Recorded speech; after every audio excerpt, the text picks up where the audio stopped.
সারা রাজ্যে পয়লা জুলাই উপলক্ষে পালিত হচ্ছে বিভিন্ন ধরনের অনুষ্ঠান। ডক্টরস ডে উপলক্ষে উত্তর কলকাতার তৃণমূল মহিলা কংগ্রেসের উদ্যোগে 12 নম্বর ওয়ার্ডের পুরমাতা ডক্টর মীনাক্ষী গাঙ্গুলির ঐকান্তিক সহযোগিতায় দেশবন্ধু পার্কে আয়োজিত হয় স্বেচ্ছায় রক্তবন্ধন উৎসব। এদিন বিভিন্ন ওয়ার্ড থেকে ঘাসফুল সৈনিকেরা রক্তদান করেন। এদিন এই কর্মকাণ্ড উপলক্ষে বসেছিল চাঁদের হাট। উপস্থিত ছিলেন বিশিষ্টজনেরা। এদিন এই কর্মসূচির পাশাপাশি পুরমাতা মীনাক্ষী গাঙ্গুলিকে সম্মাননা জ্ঞাপন করেন প্রশাসন থেকে শুরু করে বিভিন্ন শিক্ষা প্রতিষ্ঠান সহ বহু মানুষ, যাতে আপ্লুত মীনাক্ষী নিজেও। তিনি জানান, এই ভালোবাসা কখনো শোধ করার নয়, মানুষের ভালোবাসা তাকে আরো ভালো কাজের জন্য অনুপ্রাণিত করে। এদিন কর্মীদের পাশাপাশি আহ্বায়ক সোহিনী নিজেও রক্তদান করেন। তাকে শুভেচ্ছা জানিয়ে মীনাক্ষী গাঙ্গুলি তুলে দেন নতুন চারা গাছ।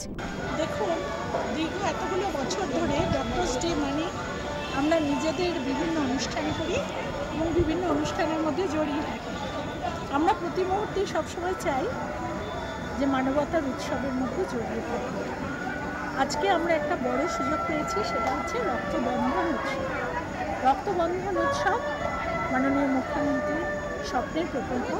তিনি উত্তর কলকাতা মহিলা তৃণমূল কংগ্রেস সোহিনীদের হাত দিয়ে তিনি রক্তদান শিবির করছেন আমাদের 12 নম্বর।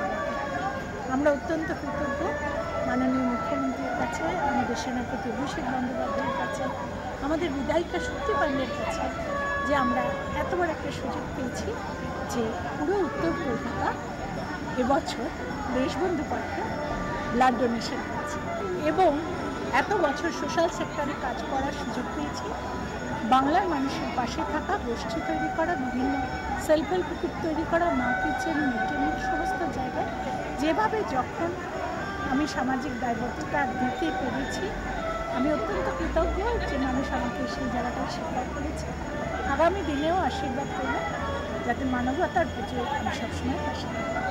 দেখুন, এই কাজটা আমরা যতটা করতে পারবো ততটাই তো ভালো। এটা করতে পেরে আমাদেরকে যেই দায়িত্বটা দেওয়া হয়েছে, এই জন্য আমরা আমাদের দলের কাছে কৃতজ্ঞ।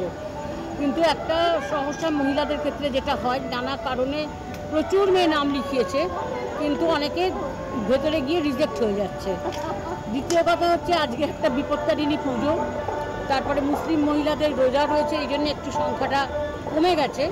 তাহলেও প্রচুর, আপনারা দেখেছেন সকাল থেকে সবাই মেয়ে, বৃষ্টিকে উপেক্ষা করে প্রচুর মেয়ে এসে দাঁড়িয়েছিল, নাম লিখিয়েছে। সংখ্যাটা আর একটু বেশি হলে আরও ভালো লাগতো। যাই হোক, এখনও পর্যন্ত 40-45 মতন হয়েছে। তো আমার এটাই ভালো লাগছে যে দেখুন, আজকে বিজ্ঞান এত দূর এগিয়ে গেছে, এক মুহূর্তের মধ্যে পৃথিবীর যে কোনো প্রান্তের মানুষের সঙ্গে আপনি যোগাযোগ করে কথা বলতে পারেন। যে কোনো বিজ্ঞানের দ্বারা অনেক কিছু রোগের চিকিৎসা হয়, কিন্তু রক্তের কোনো কারখানা আজও পৃথিবীতে গড়ে ওঠেনি। রক্তের বিকল্প শুধুমাত্রই রক্ত। এক পাউচ রক্ত থেকে কারুর প্লাজমা লাগে, কারুর শ্বেতকণিকা লাগে, কারুর লাল কণিকা রাখে। এইভাবে ব্লাডটা এইভাবেই দেওয়া হয়। কারুর আবার হোল ব্লাডও লাগে। সবথেকে আমাদের ভালো লাগে এটাই, আজকে এই ব্লাডটাকে নেওয়া শুধু না, সংরক্ষিত করবার প্রপার একটা ব্যবস্থা করা হয়েছে। আর আমরা জানি না রামের রক্তে রহিম বাঁচে না রহিমের রক্তে রাম বাঁচে, সুতরাং রক্তের কোনো জাত নেই। রক্তের একটাই ধর্ম, মানুষের জীবন দান করা। ফেরো রিপোর্ট, চ্যানেল 10।